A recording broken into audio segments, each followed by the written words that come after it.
Welcome to Collab Houston. We're a group of youth pastors located in the Houston area, and we're getting together to talk about our years of experience in youth ministry, life, and how to further God's kingdom. Our purpose is to have a dialogue about how to do ministry well in the Asian American, specifically the Chinese community. We also want to have an active dialogue from our community during our sessions, so please feel free to comment during our live stream, and we'll do our best to answer the questions as they come along. Thanks again for joining us. And now, here's Kai, Stanley, Jeremy, and Justin.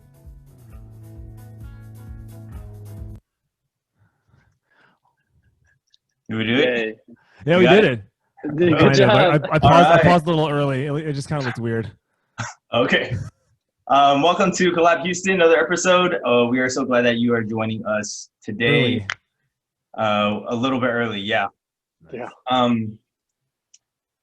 As you can see, Stanley is not here. Congratulations to Stanley and Christine. We are so happy for you guys in the new addition to your family. Hopefully we'll get to see you guys soon. Today we have a special guest with us, Robert Liu. Thank you so much for joining us for our episode today. Robert, why don't you go ahead and introduce yourself, and then we'll go ahead and jump in and get started. Yeah, thanks, Jeremy. Thanks, guys, for inviting me to join you guys. People have been congratulating me on my new position at Katie, and I keep telling them it's not official until I make it onto this cool podcast with these cool guys. So it's official now. My name's Robert. I've been in and around youth ministry for over 12 years, ever since I was in college, just kind of helping out with youth in my free time. And I was a professional engineer for a while, still helping out with youth. And so just in the past 4 years or so, I've been pursuing full-time ministry. So I was an intern over at CBC with Justin for a couple of years, and then I was an assistant. And so now I've kind of made it around until I am the new youth minister at Katy Christian Community Church. I've been there for a month. So it's been a big learning experience for sure. So thanks again for having me, guys. Yeah, a month. So you're fresh into youth ministry. Kind of, yeah. Yeah, and honestly, we are really excited because to have you here, Robert, because what we're going to want to talk about tonight is our first year in youth ministry, and with that, for us, though, Justin and I have been doing this for quite some time. Kai's kind of like the mid-season, midway point between us, and then Robert, you're brand new. And so tonight, what we're actually going to be talking about is our first year in youth ministry expectations, what that's like, what did we remember doing, all of these things according to our first year. And since Robert, you just started, this is all kind of ahead of you.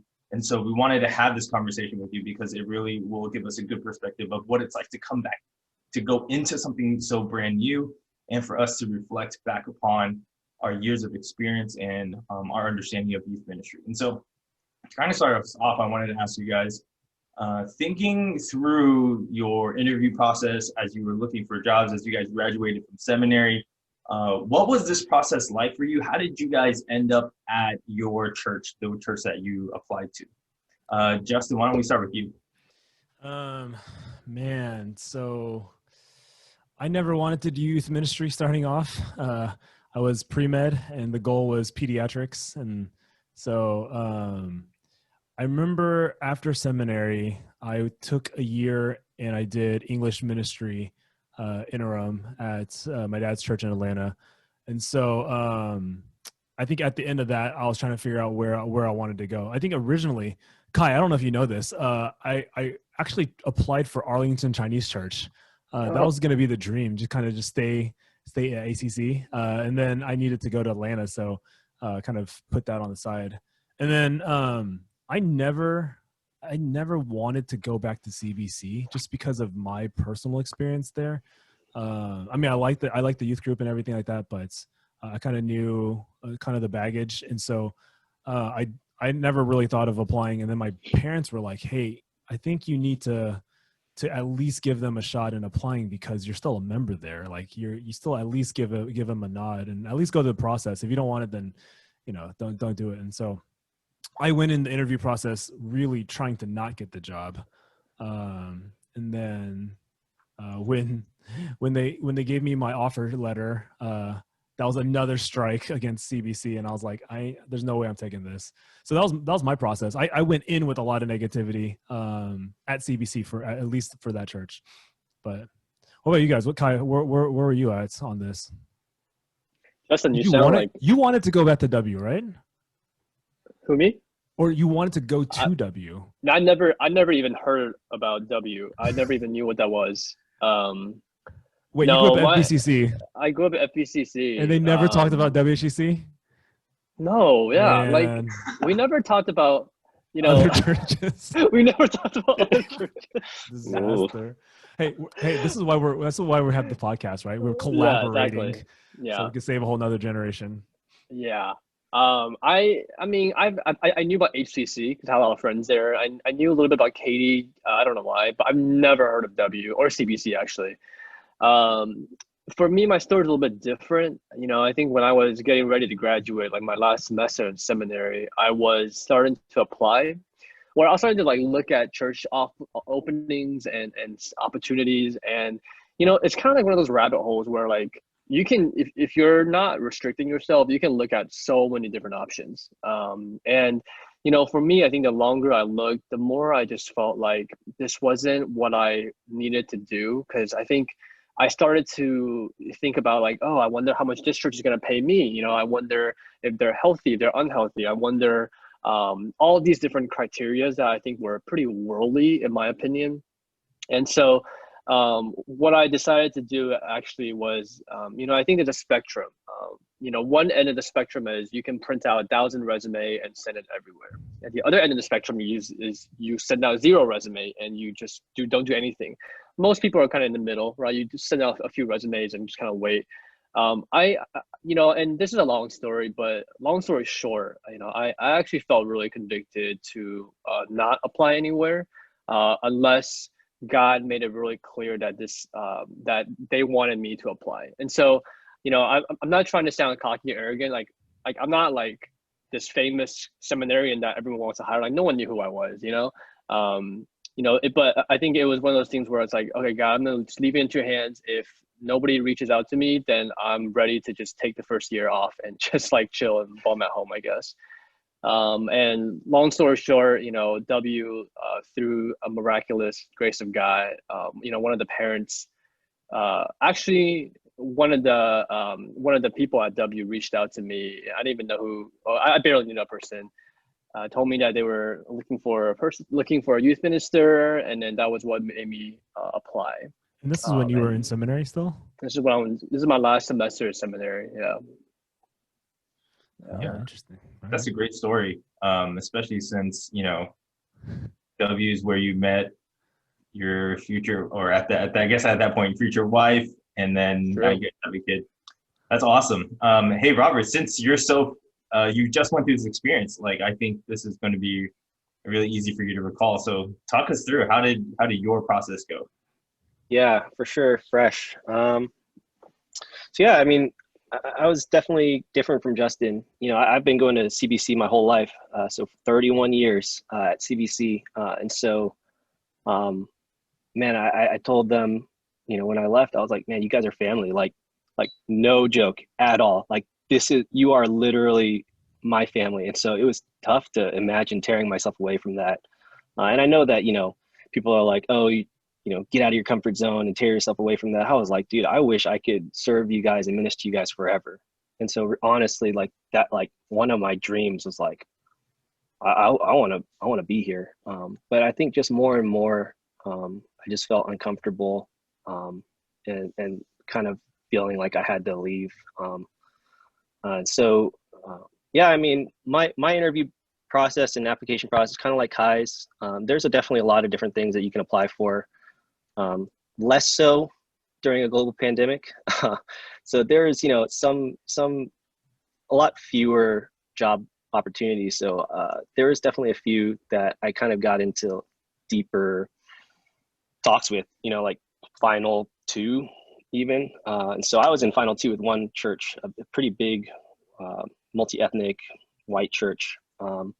And I went over there, they walked me through their youth room. I was like, oh my gosh, this place is beautiful. It's huge. Like the place was amazing. Like it was so amazing. And I liked the pastor. And then I got home and I just felt like uncomfortable. And I was like, maybe, and it kind of forced me to realize that for me, being Chinese is something actually important. Like I didn't think it was. You know, I'm second gen. I very much identify as American more so than Chinese, which is, you know, like you don't say that around some Chinese people. But for me, I was like, oh my gosh, this actually matters to me.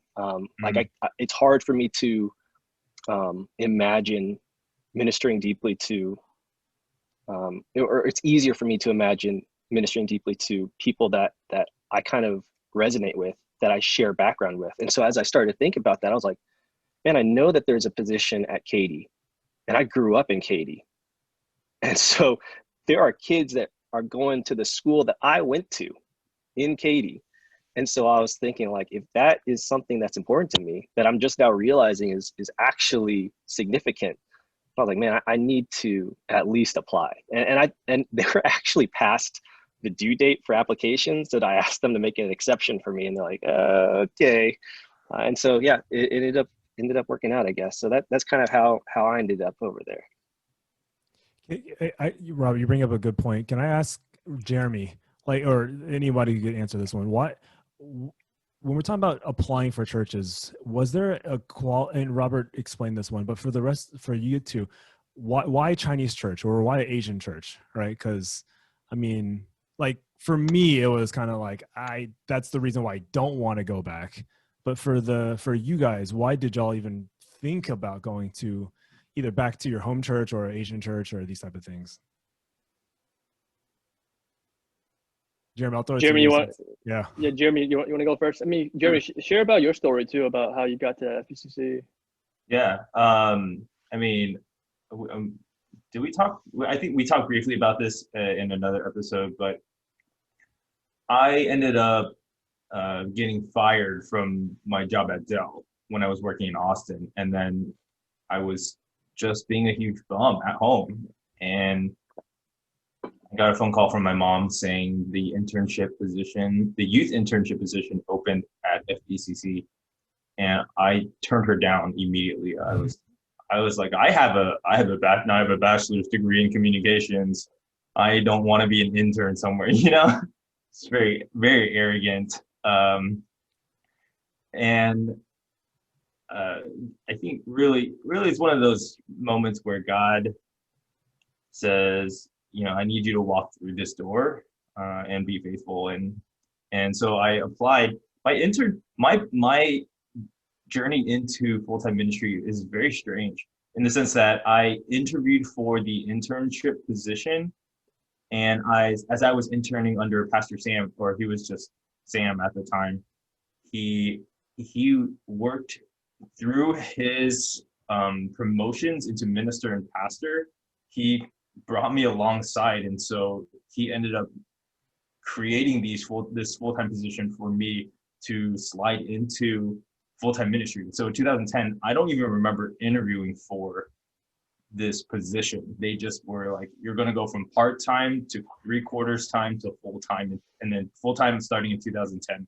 And that's how I ended up going from part-time intern into full-time ministry. Now, I don't know if there are any like legal things, but it was like 10 years ago. So I don't know if there's statute of limitations on things like that.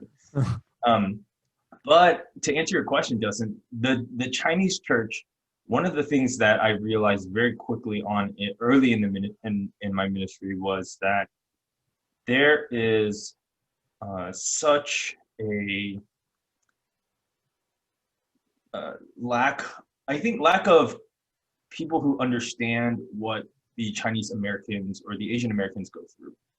And then I think we talked about this before. I mean, all of our conversations kind of blend together, but you're talking about all of the different cultures that are squeezed into this one young person, trying to understand their identity, trying to understand who they are, who they belong to, and to have someone who has walked through that process. Granted, I don't play the same video games, or I don't experience the same culture as them, but to understand that a lot of, especially at Fort Bend, a lot of our parents are first generation immigrants. A lot of our students are the second generation, their parents don't know what the high school system's like here. They don't know how to apply to college. They don't know, how like where to take their kids for SAT classes, driver's license, all of that sort of things. And so these parents are trying to figure this out. At the same time, these young people are trying to understand who they are in the midst of culture, in the midst of being American, Chinese, Christian, and you add all of those things up. And then for me personally, to have gone through that, I knew I had a responsibility to walk the next generation through that, to be Christ followers through all of these things. So that was kind of my thought process in that. What about you, Kai?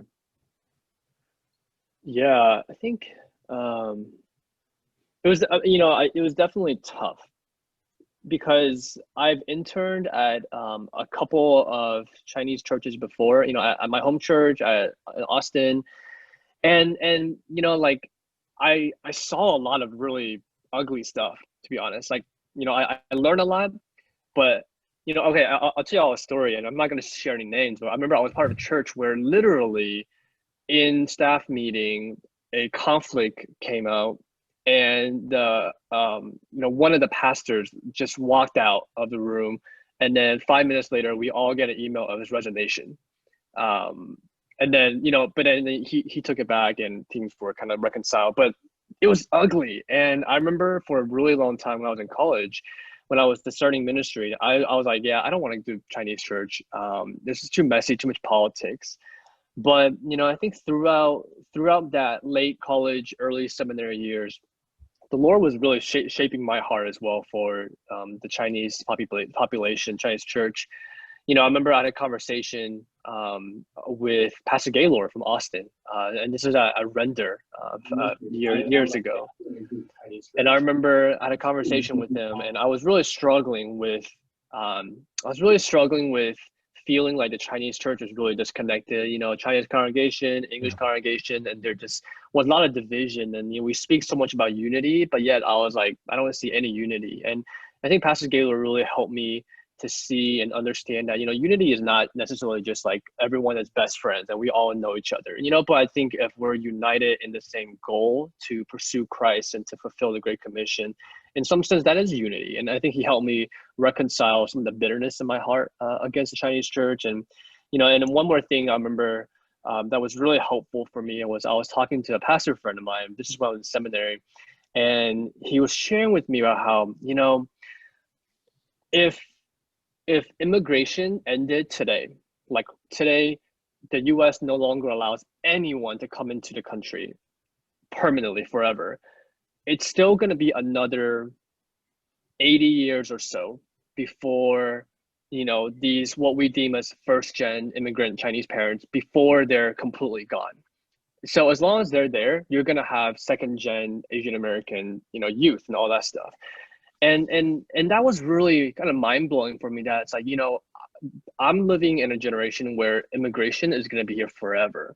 And so there's always going to be this need in the Chinese church, especially among, youth who are struggling between these two worlds. And for me to have that experience and have some expertise and experience in that, kind of like Jeremy, I just felt like, not that it was my duty to serve, but I felt like it was something that God has gifted me in, and it would be a waste for me to not, capitalize on this and to go into it and to give what I can. And so, I think I had to kind of wrestle through reconciling my own bitterness against the Chinese church as well. Thanks for sharing that. I think that, many of us going into the Chinese context is, we realize a lot of the struggle with the teenagers and the youth that we deal with. I think actually, as I've gone further along, and I don't know, Justin, if you want to chime in on this, the parents are the ones that struggle I would say struggle even more. Not to say that the struggle for our teenagers is less, but these parents, man, it's really tough on them for them to figure this out too. Yeah, I mean, and if I can add on to this section here, right? I think for any future youth pastors out there looking for a church, I mean, I don't think it's wrong to find a healthy church to be a part of a staff. I think that's perfectly fine. I think going in multicultural or going to another ethnicity, I think that's fine as well. I think you have to, well, I think what Robert said was key. It's, you know, there is a reason why you are your ethnicity, right? Whether you're, you know, purely Chinese or even you're half or you're mixed or whatever. I think there's a reason why God created us with certain ethnicity markers.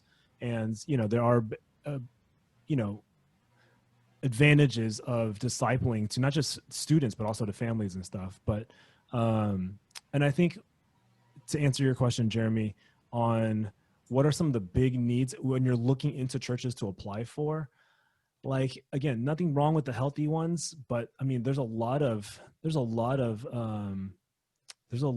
need in the Asian American churches as well. And, you know, for whatever reason, the four of us ended up at an Asian American church, and we saw that.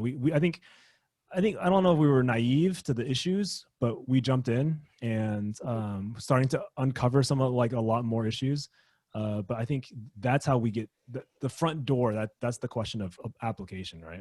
So Yeah. Thanks, guys, for sharing that. I think that, you know, for us, it's really important to kind of know why we started in certain things and kind of the expectations of ourselves. And speaking of those expectations, I wanted to ask you guys this next question. Going into your first year, so Robert, this is for you, this is all laid out in front of you. What are some of the expectations that you have? And I want to start with Robert because I want to hear from you. What are expectations for your first year in ministry?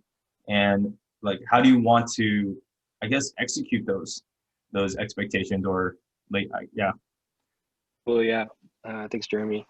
And it's tough.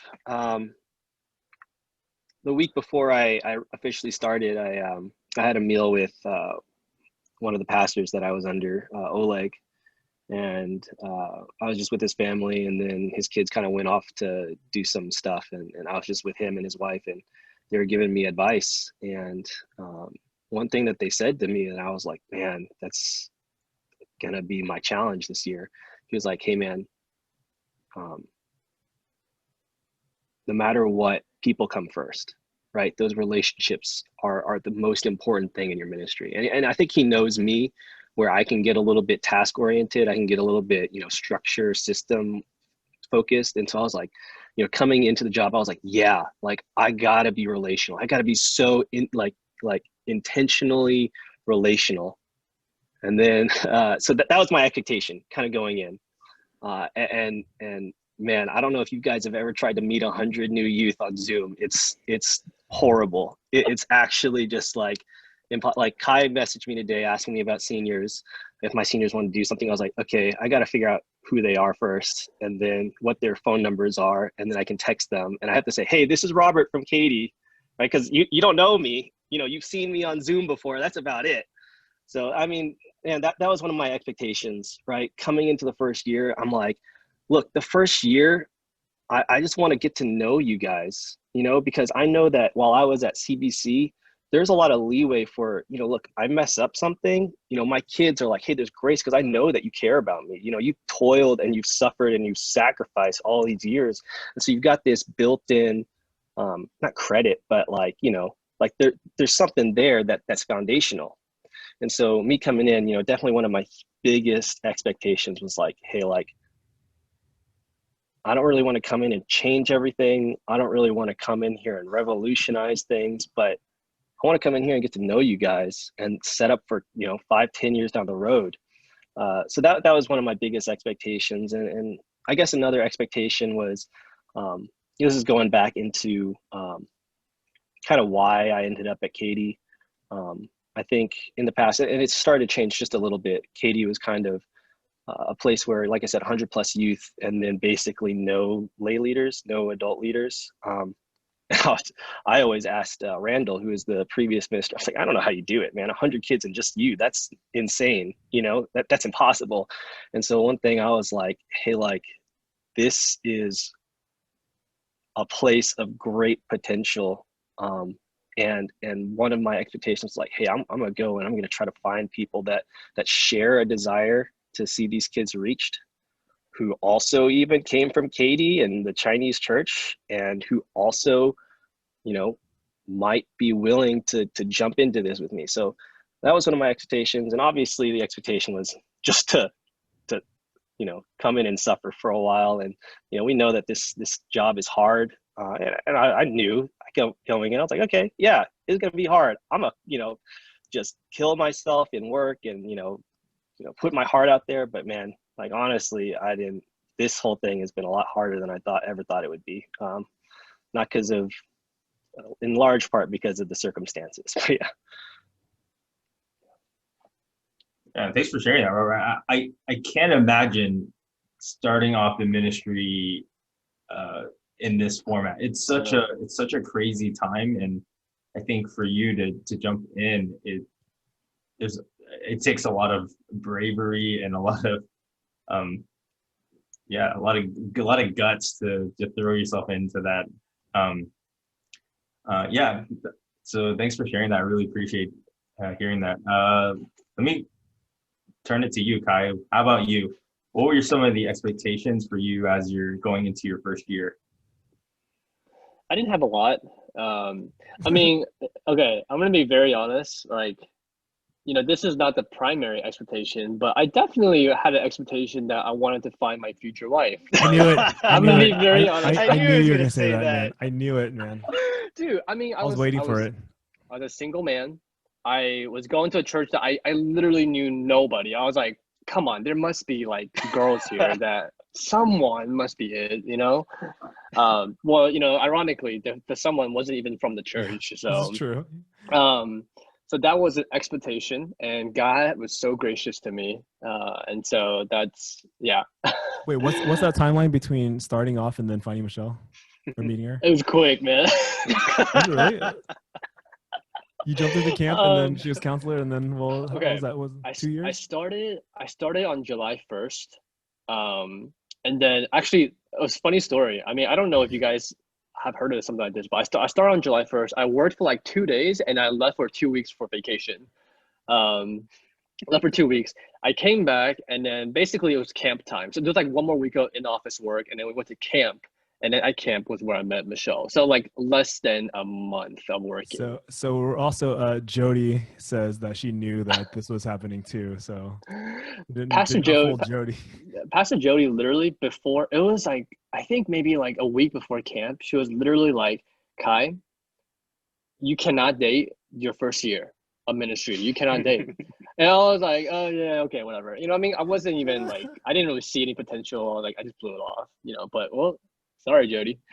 So, okay, that's one expectation, but really, you know, I think coming into W, I didn't have a lot, really. I just wanted to learn. I just wanted to learn about like, you know, the W culture. I wanted to learn about the people there, like from our youth and also like our staff. I mean, I didn't even know any of the staff. I wanted to learn a lot from Pastor Jody, you know, like, I didn't know who Pastor Jody was. You know, she's not famous, clearly. Just kidding. But, you know, you should be reading the comments she's writing on the wall. Really, It's I awesome. actually deactivated Facebook, so I can't even see. Yeah. But I went into W. One of the reasons why I chose W as opposed to a different church, one of the reasons, not the main reason, but one of the reasons was because of Pastor Jody. And I wanted someone that I can learn from, someone that's already been doing it for many, many years, because she's so old, you know. And I wanted to learn from her. And so that was definitely an expectation, just trying to soak in as much as she can give. Whether I agree or not doesn't matter, but just take it all in. You know? Some good expectations. I think like hearing from you guys, like Robert and Kai, hearing from I mean, not the wife portion, but I just remember when I started, I felt like, man, I know FBCC, I know the culture here, I know the kids here, And I kind of came in with a kind of a guns blazing mentality where I wanted to change a bunch of stuff. I remember one of the first things that I wanted to do is get rid of Sunday school. It was one of the first things that I was like, guys, Man, going Sunday straight after school, that sacred cow, dude. yeah, I went straight after it, and that, man, I did not succeed. That was last year was the first time where we finally just didn't have any sort of Sunday school format. We went to this hybrid format where we would do Sunday school once a month, and then the other 3 or 4 weeks we would do small groups on Sundays. And we did that for about 6 years. And so I came in and I was like, guys, Sunday school is not working. I know youth culture. I know what it's like. Everyone's bored. Nobody knows. And then they were like, Jeremy, you have some great ideas. No. And I was like, what? Like, you guys don't like, and I feel like that kind of mentality of learning, that posture of like humility, I didn't really have that. And I really wish I did, because I feel like I had, if I did, I could have learned a lot more without shooting myself in the foot and running into certain. I'm not a really conflict, kind of person. Like I don't really engage in conflict, but I ran into a lot of resistance and church politics and sacred cows, things like. I also I remember one of my first conversations was, hey, can we not do youth group on Friday night? And for all of us, youth group Friday night, that's the only night that's available. If you do any weekday, you're not going to get any attendance. You do Sunday afternoon. I don't know how it is for your kids, but all my kids do homework on Sunday afternoon. So you're not going to get them. So I remember coming into my first year thinking I was an intern for about a year and a half. And you had a bachelor's degree. Don't forget that. Yeah, my bachelor's degree. I just started seminary at DTS, and I felt like I had all of these really cool ideas and things like that. And so I came in guns blazing, and there was a lot of resistance. And I really didn't. I think I really wish I'd spent more time in my first year learning, rather than trying to change culture or trying to change things. But that was such a different attitude. And so I think we're hearing different sides of the spectrum. How about you, Justin? What were your expectations for your first year? Dude, like I said, I was resistant, and I think with the church, and I think part of it is just because of personal baggage, as my dad was former senior pastor. He left not on the best terms as well. So there's a lot of kind of, personal bitterness that, I was like, well, that's them. I don't know about that's me. I had a great rapport with the youth, but just coming in, I knew a lot of the structural things were broken. And I think a lot of it was, and part of the reason why I came back was just kind of like, man, I didn't learn anything. I didn't know anything. And I blamed a lot of that on the church, right? I was just like, hey, like, you guys don't know anything. Like, I'm learning more in my undergrad Christianity classes or at seminary than, the top leaders. And so I think I was on this kind of mission to cultural, educate, right? This kind of going, okay, I'm going to make CBC this kind of theological powerhouse type of thing. Obviously that was, way too arrogant on this thing. But coming in, man, I'm just like, I think where it really got me was it was too much too quick. And I think looking back, I think the ideas that we had were right, as far as, hey, certain ththings needed to change. Like, you had to be able to think through certain stuff, but the timing was crucial. Working with the people that are there. And what I realized now, looking back on my first year, was it's not that the people were purposely trying to shipwreck the church or whatever. It's just they didn't know any better. a lot of people didn't have the resources. And, you know, I held that against them to be like, hey, how come you didn't do this for me? And then I realized, well, a lot of times they can't do this for you because no one has trained them. And you see that, again, I don't know if this is Asian American church only, but you see this with a lot of younger churches, and you're going, hey, if the people who are trained keep leaving, then what happens to the church? And so my expectations were just to kind of like really try to educate, and, you know, that it worked for some people, it didn't work for a lot of people. And so that was where a lot of the conflict jumped in at the very beginning. Yeah, I think that, you know, when we come to our expectations, one of the things that I also wanted to ask you guys is this idea of, you know, I talked a little bit about the things that I attempted to do. What are some things that you guys attempted to do your first year? And you can talk about some stuff that were successful, or what are some things that were unsuccessful. And then for you, Robert, thinking about what are some strategies I think that obviously we're in a very strange time. So what are going along with your expectations of meeting 100 of your kids on Zoom? How do you even, like, what are some strategies? How are you implementing those things? So I want to start with Robert and then give you, Kai, a little bit of time to think through the question. Yeah, it's definitely a tough question, especially in this phase of where I am. But yeah, you're right. I definitely have the year to look forward to rather than the year to look back on and see how things worked out. Definitely, as far as kind of like the plans for the year, it's strange. Where for a lot of you guys, you got an established ministry that's waiting in the wings, and right now you're saying, okay, well, what can we do during this time to best minister to our students until a time comes, until we do like a hybrid, and then we go back to, you know, quote unquote normal, right, or a new normal. And so for me, I've always got this in the back of my head going, well, there's a ministry that I want to get to, which is not established yet. But right now I have to plan this ministry here, which is also not established yet. So, I mean, a lot of it is relying on the structure that's still here. You know, for example, one of the things that, you know, I don't know if your churches have it, STL, servant team leader. And, you know, I had it when I was a youth. And it's one of these things where we don't have it at CBC necessarily. We you know, have a high view of membership, and we expect a lot of our members.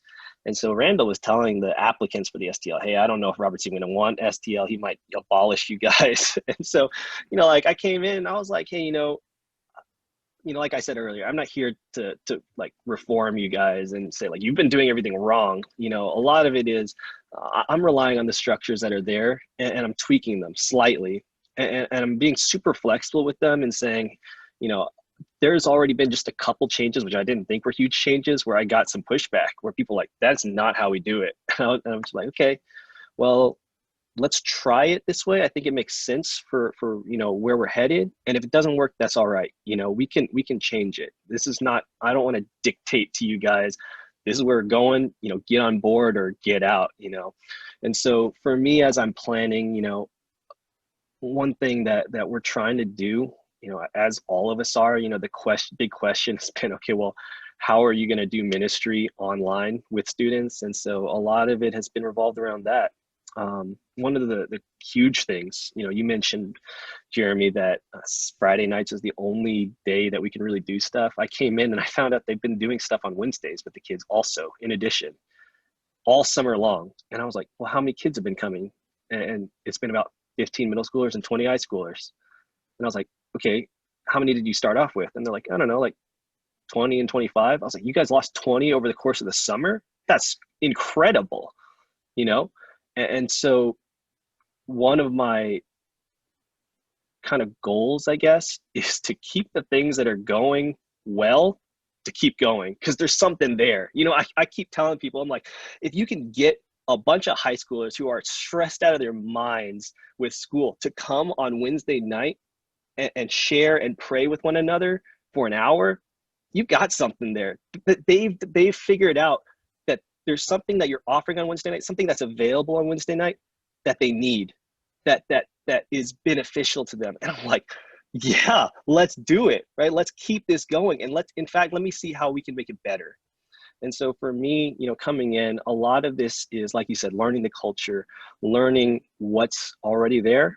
And then, I don't want to pave over what's already there, but instead, hey, maybe I'm pruning, maybe I'm, putting a stick there and tying the stem to it and say, okay, look, this is the best way to grow. Let's direct it a little bit.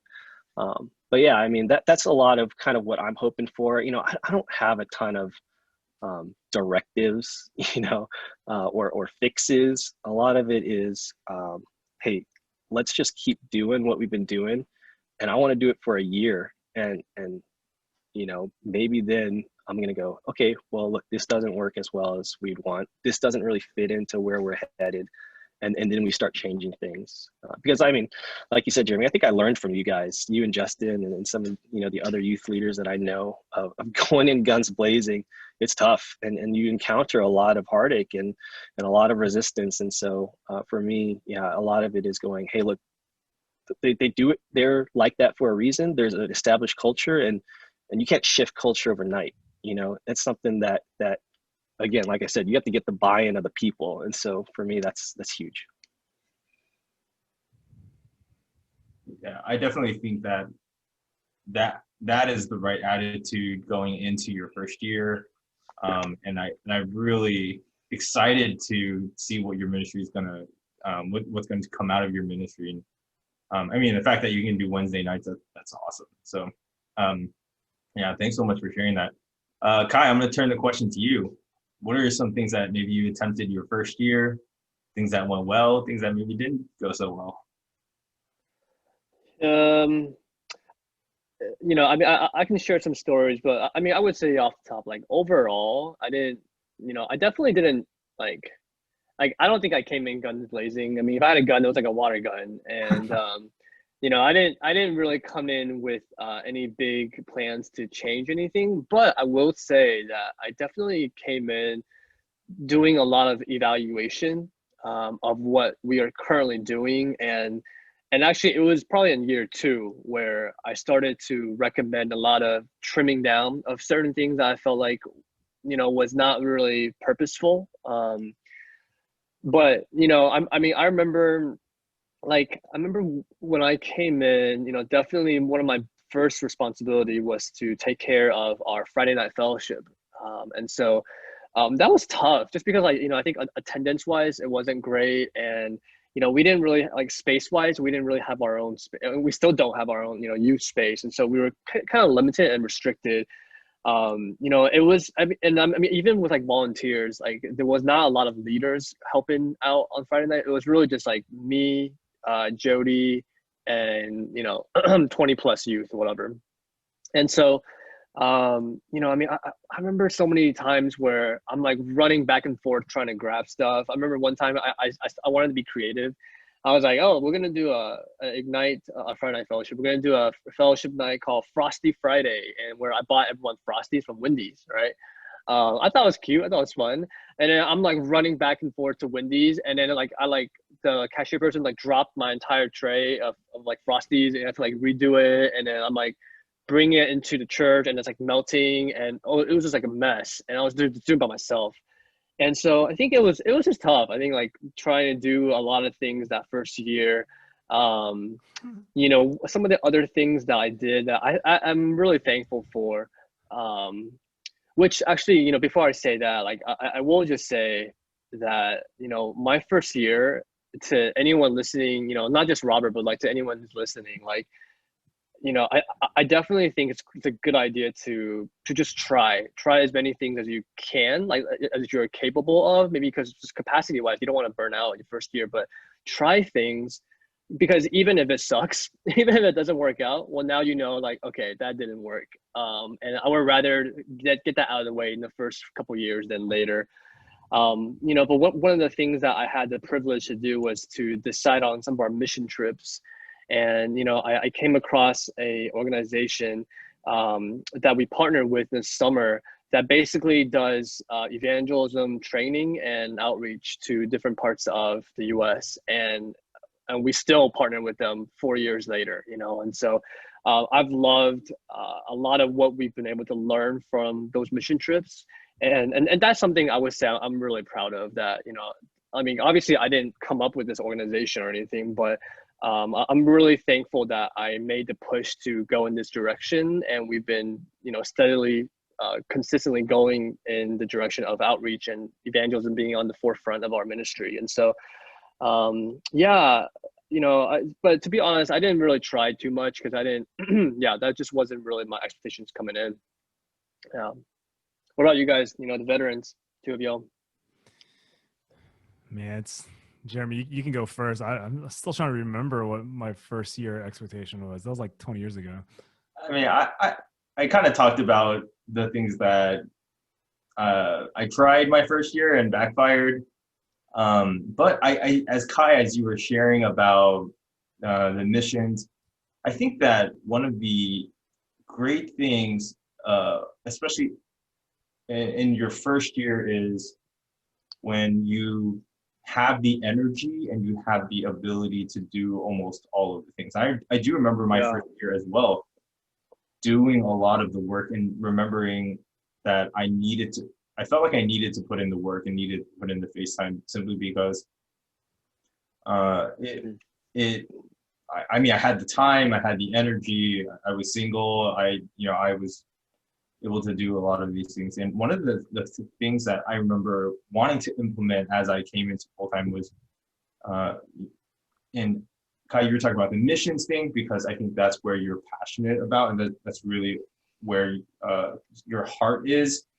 For me, it was the worship ministry and the youth program, and what I really wanted to do was create a system where young people had the opportunity to lead, but not just lead in the sense of, I can play the instrument, I get to be up front singing, I get to be doing all of these things.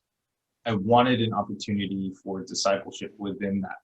And so really focusing our youth worship. We had a youth worship during the time, and then we got rid of it for a little bit, and now it's back, and now it's gone because of COVID. But so this idea of how do we teach the next generation, and then giving these high school students opportunities to not just lead other high school students, but to lead middle school students and train them and give them the proper training. And through their passion of music and listening to worship and leading others into worship, creating that discipleship opportunity. And that's one of the things that I remember putting a ton of time to do. I would be at church every single Saturday for practices and talking kids through different sets, different mindset. I would meet with each one of our team leaders and help them, work through different sets, work through different songs. How do you, do all of these things? And I think that was one of the best things, being able to see the things that, we as youth pastors, what we're passionate about, being implemented into our youth ministry and reflecting. And that's really where I think we begin to see some of that return, is when we see when our passions are then reflected in the ministries that we do. So yeah, as you were sharing, Kai, that's kind of what I thought about. You think of anything yet, Justin? I think so. I remember, so Kai and I went to Southwestern, and some of our professors were probably the best out there, Dr. Ross and Dr. Derwin, and they kept pushing family ministry. It's all about parents. It's about working with leaders and equipping things. And so I remember one of our final projects in seminary was to create a 6-year program of what you wanted to do in youth ministry. And so I had kind of blueprints as far as that. But then I remember Dr. Derwin one day before we finished the class, he was like, hey, if I can do this all over again, if I can start year 1, I would pour most of my energy into the leaders than the youth itself. And I was like, that doesn't make any sense. And so, but for whatever reason, that was there with me at year 1. And so I remember the first structural changes I made immediately was to create an admin team of parents that did a lot of the logistics. And when I came on, there was a lull in youth pastors. I think there was like 2 or 3 years without a youth pastor. There's like a team of volunteer leaders and stuff. And so I wanted to make sure that we took care of them. I didn't want them to leave. I actually wanted them to stay on. So I was thinking, how can I care for them, and how can I make sure that they're ministered to? But then also, how do I get parents involved? Because I think at that time, that was a very new concept of bringing on parents to be part of the youth ministry. And so I remember trying to really create that thing where, again, even now we're still thinking through strategies of how to get parents more involved in these type of stuff. So that was a huge thing. I came on right when Hurricane Ike showed up. And so that was when Houston was under flood for like 2-3 weeks and without power. And so it was, looking back, it was beneficial because it was our first unofficial youth mission trip. And so I spent like literally 2 to 3 weeks with students and their parents. And that's the same group that really, had a lot of credit to build it with as we moved forward. Yeah, Justin, I feel like that decision for you to make that admin team has paid off in so many ways. Dude, for real, man. Since then. And anytime I talk to another youth pastor, I'm just like, dude, admin team. Because I mean, I can do the admin. I know how to do Excel spreadsheets and stuff like that, but why not get other people involved, especially people who don't want to do the lock-ins, who don't want to do the mission trips, but they still love their kids, right? And so I'm a huge promoter of admin teams, or whatever that looks like for each ministry. I remember when you first brought that up, Justin, and I remember thinking, what is that? That sounds amazing. It's pretty much a team of doing stuff that I don't want to do. So yeah, well, I mean, for me, I hate the admin side of youth ministry. I can say that. I mean, I hate it. It's terrible. It takes me forever. You've told us many times. It sucks. Yeah. And one of the things that my wife keeps telling me is, hey, Justin has an admin team. You should get one too. And, after all these years, I still haven't been able to get that going. I think FBCC is, the expectations for the pastors are that you have to be able to do admin well, as along with all sorts of things. And I think they were gracious with me because they knew that I was getting overwhelmed. They knew that I was getting tired. And so I think when I was starting to like slip on, like small budgeting things, or I would miss a call or whatever else like that, they're like, hey, let us help you out on this one. Let us take that thing for you. I don't want to do any of the lock-ins, or I don't want to teach or whatever, but I can do accounting. I'm like, okay, right. I can call these people for you. I'm like, that's great. And so it's more testament on them willing to step into something like youth ministry than me really trying to seek that out. But I think it was a good balance of the need plus the humility from a lot of the admin team. Yeah, and I think that brings us to a really important point for your first year. And I think this is one of the things that Robert brought up, is looking at when you're coming into your first year, the question of who are the people who care about the young people at that church, who want to be a part of this, but maybe there isn't a structure there. Maybe there isn't, they don't know what the opportunities are, and thinking through how you can get people to partner with you and ultimately with the church. Because if we're thinking about it, the church, this next generation, they're growing up. And we're not going to be, as much as we'd like to be in these positions forever, we're most likely, we won't be able to stay youth pastors. I mean, that's the dream, right? To stay youth pastors forever.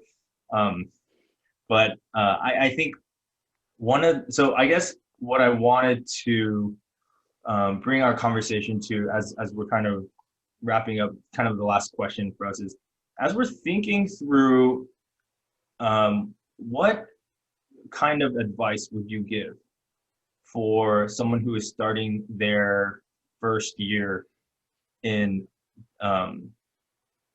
I guess, because our context is Asian American church, youth ministry, they're starting their first year. What kind of things would you tell them to do, or what is some of the things that you would give them as these are must-dos, or you should really consider these things.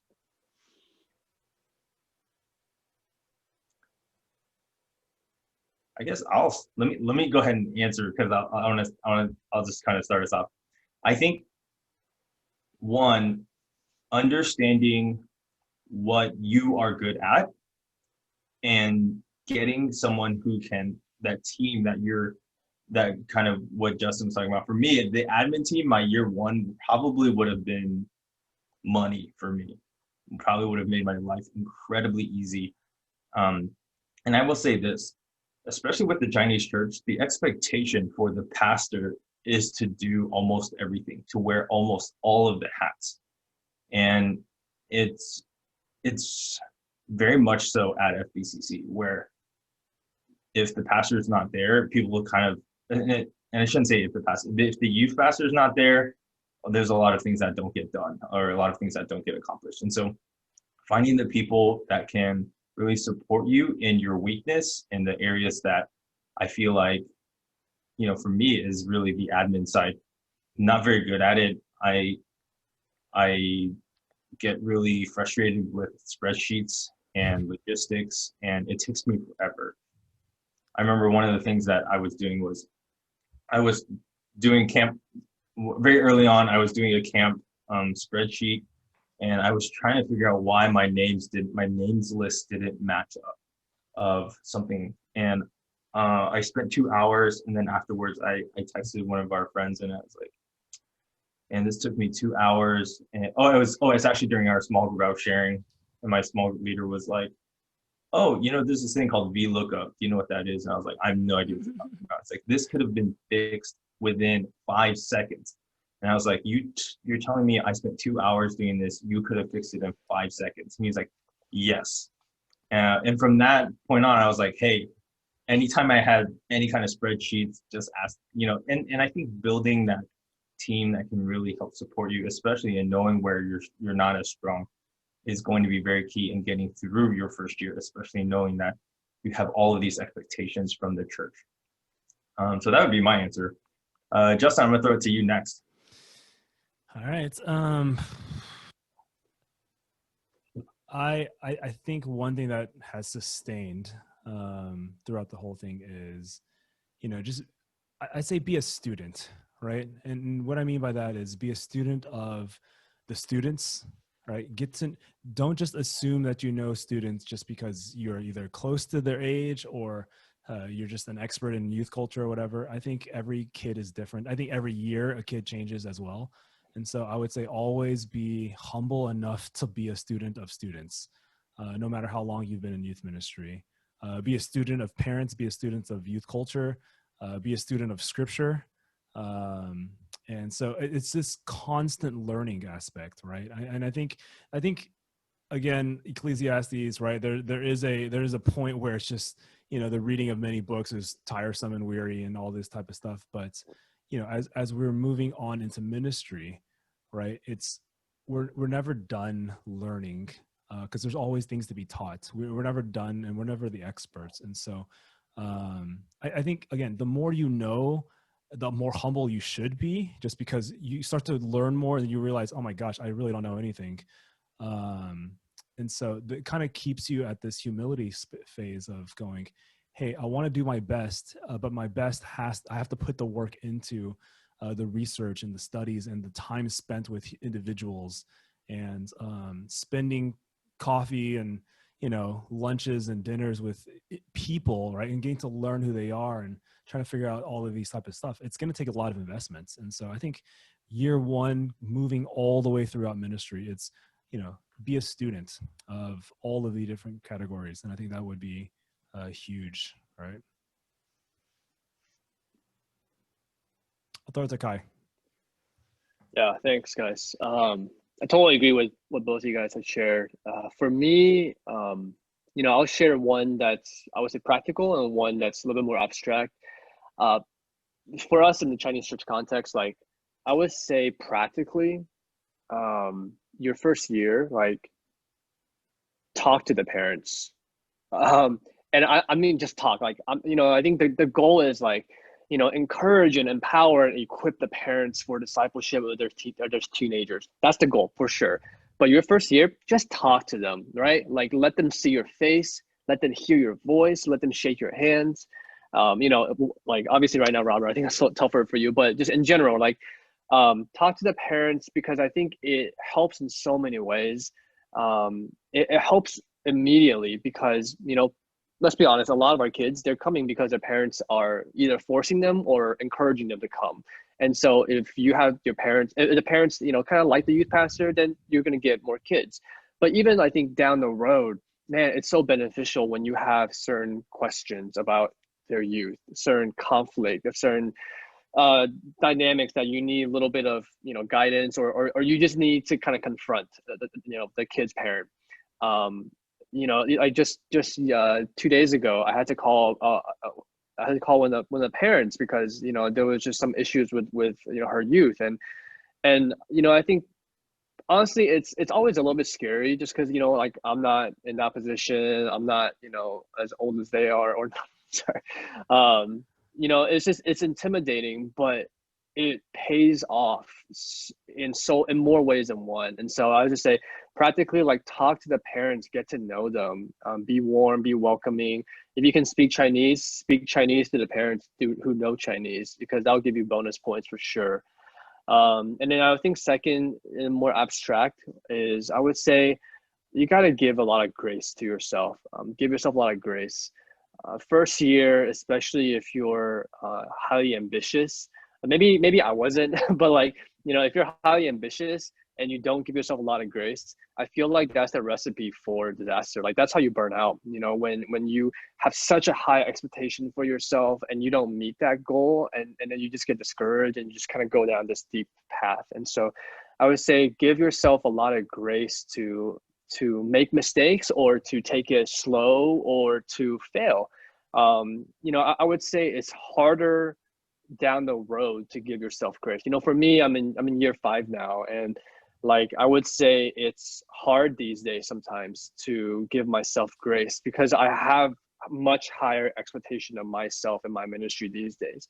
And so I think to start your year 1 with giving yourself a lot of grace and set yourself up for success, I think that's super important. Yeah. Robert, what about you? Yeah, I mean, like we said, I haven't made it to a year, so the advice for the year is tough. But I do have advice for the month that really I'm giving to myself. Man, it is so along the same lines as yours, Kai. Just a couple weeks ago, man, I was just so down. When you miss a shot in basketball and your team, they're upset, but really you're more upset at yourself than anything. I hold myself to just such a high standard, I think. And for me, some of the darkest times in my life, just mentally, emotionally, has been when I've failed, right? And I just remember, a couple of weeks ago, just being like, man, like, this is all that you've done. Like, you haven't really met anyone very much. You haven't, you haven't planned this thing out yet. It was tough for me. And I kept trying to remind myself, I was like, man, you've been at it for 3 weeks, dude, like, give yourself a break. But for me, like, that's just a constant battle in my mind. Even now I'm like, okay, like, this past week was like my 1 month anniversary, right? And I'm like, man, 1 month, that's not a lot of time. And yet, my expectations of myself are just so high. And I think it's compounded by, just the reality that we know that this job that we have, this ministry, this calling that we have is just so important. And I'm just like, I don't want to fail at that, And so, yeah, it's a daily fight for me to like give myself grace, and for me to go, look, I postponed our STL meeting last week. We were supposed to meet last week. I was like, hey guys, just take a week off for Labor Day, enjoy your families. And I was just like, I can't do it. I didn't tell them that, but I was just like, I can't, let's start next week. And, for me, that was hard to be like, hey, look, I can't, like, I'm just tapped out. And so, now this week I'm going to do it. I'm just going to be another struggle. So that's the advice I'm trying to give myself, so man, Kai, you're right on. Yeah, thanks guys for sharing that. I think just on one last note to kind of end our time, and this one specifically for Robert. So Robert, congratulations on making it to 1 month. Thanks, dude. Survived. So for us, yeah, it really is survival right now. I want to know how can we care for you? How can we pray for you and pray for your ministry, especially as you're starting off? Yeah, man. Thanks. You guys are already helping out. I think you all got a text a while back. I didn't text Justin because I already knew. I was like, what kind of curriculums are you guys using? I'm like in the dark. Who has ever researched Christian youth curriculums before in their life except for a youth pastor? And so I was like, what do you guys use? Is it good? And I was like, man, I hope I'm not bothering them too much. So look, that's really helpful already. And like we talked about why I took this job. I think one of the reasons why I took this job was because I knew that I knew you guys, right? And I knew that you've been through it and that you were continuing to work together and partner. And I'm like, man, that's invaluable. But yeah, you can definitely just pray for our ministry, for our leaders. Look, pray for me also. There's just so many ways that I'm comparing and trying to figure things out. And it's just like blind, I heard from some of the leaders at W and CBC. They're like, yeah, we just got out of a leaders meeting. It was 5 hours, and this one was across 3 days and two hours apiece. And I was like, man, I just had a 1 hour meeting with my guys. Like, what am I doing? Right? That's not enough. So pray for me in that as well. And so, yeah, man, pray that this stuff is over soon also. Because I don't know what to do, man. So yeah, pray that this is over. I'm hoping to God that we could have like just a small winter retreat, because man, that would help so much just to know people. But who knows? Yeah. Thanks for sharing that. Yeah, it's tough. And to anybody who's watching this is your first year, it's tough. Hang in there. Our network is really what has sustained all of us through our years of ministry, and we definitely lean into this now more than ever. So yeah. All right, well, that's all the time that we have. Thanks, Robert, so much for joining us this week. Really Thanks for having me. Your input, and yeah, really looking forward to our years forward in partnering in ministry together. Yep. All right. Next time any of you guys out. Yeah. All right. We don't have a sign off, but I guess we need to figure this one out. All right, bye guys. Bye. All right, we're clear.